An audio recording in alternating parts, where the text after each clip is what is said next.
97 लाख पुरानी प्रदूषण फैलाने वाली गाड़ियां हटाइए और सरकार की जेब में जाएगा 40,000 करोड़ रुपए का जीएसटी। सुनने में तो अच्छा लगता है ना, लेकिन असली तस्वीर और भी दिलचस्प है।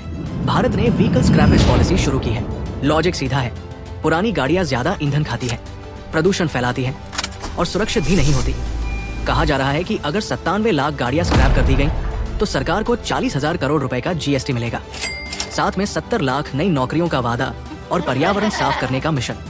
सुनकर लगता है जैसे सबके लिए फायदेमंद है, लेकिन अब आती है असली कहानी। प्रदूषण फैलाने का ठप्पा किस पर लगता है? हमारी अल्टो, वैगनआर, एक्टिवा या 15 साल पुरानी मारुति पर।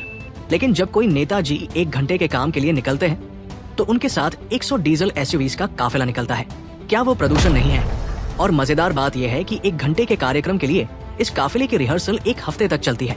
मतलब गाड़ियां लगातार चल रही है, डीजल जल रहा है, लेकिन शायद हवा में परफ्यूम ही फैल रहा है। तो आम आदमी की बाइक है नेशनल थ्रेट और नेताजी का डीजल का सर्कस है सिक्योरिटी प्रोटोकॉल। वाह वाह। अब आइए ईवी वाली आयरनी देखिए। भाषणों में कहा जाता है इलेक्ट्रिक व्हीकल ही भविष्य है, गो ग्रीन। तो शुरुआत खुद क्यों नहीं की जाती? काफिले की 100 एसयूवीज स्क्रैप कीजिए और ईवीज पर शिफ्ट हो जाइए। तब आम जनता भी मानेगी कि सरकार सच में सीरियस है। अभी तक तो ईवी केवल भाषणों और इंस्टाग्राम पोस्ट्स में है। जमीनी स्तर पर सिर्फ डीजल का स्मोक शो है। चलिए अब जीएसटी वाले जोक पर वापस आते हैं। प्लान ये है, पहले आपकी पुरानी गाड़ी स्क्रैप करवाइए, ओके फिर मजबूरी में नई गाड़ी लीजिए ओके और उस पर लगाइए नया जीएसटी। ओके छोटी मिड साइज कार या स्कूटर है तो 18%, ओके ईवी लीजिए तो सिर्फ 5%। ओके लेकिन यदि एसयूवी या लग्जरी गाड़ी खरीदी तो तैयार रहिए, सीधा 40% जीएसटी। Oh my God. और फिर बोला जाएगा देश का विकास हो गया। ये वही बात है जैसे कोई आपका पुराना कूलर उठा ले जाए, नया एसी ले आए और फिर बिल देखकर आपकी जेब भी आपके साथ ठंडी हो जाए।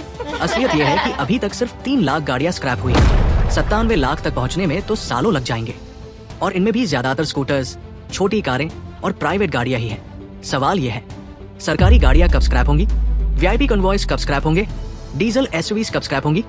क्योंकि प्रदूषण कम करना है तो सबसे पहले बड़े सोर्स टैकल कीजिए, न कि आम जनता की 15 साल पुरानी बाइक जिससे वो आज भी दफ्तर जाती है।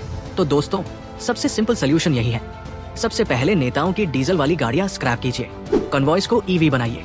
तब जनता भी मानेगी कि ये पॉलिसी सच में एनवायरनमेंट के लिए है, सिर्फ जीएसटी कलेक्शन के लिए नहीं। कमेंट करके बताइए, अगर नेता लोग कल से ओला ईवी, ई रिक्शा या साइकिल पर आने लगे तो प्रदूषण कम होगा या एंटरटेनमेंट डबल? और इस वीडियो को शेयर करना मत भूलिए, वरना आपकी एक्टिवा भी अगले साल नेशनल हैजर्ड बनकर स्क्रैप यार्ड में पिघलती नजर आएगी।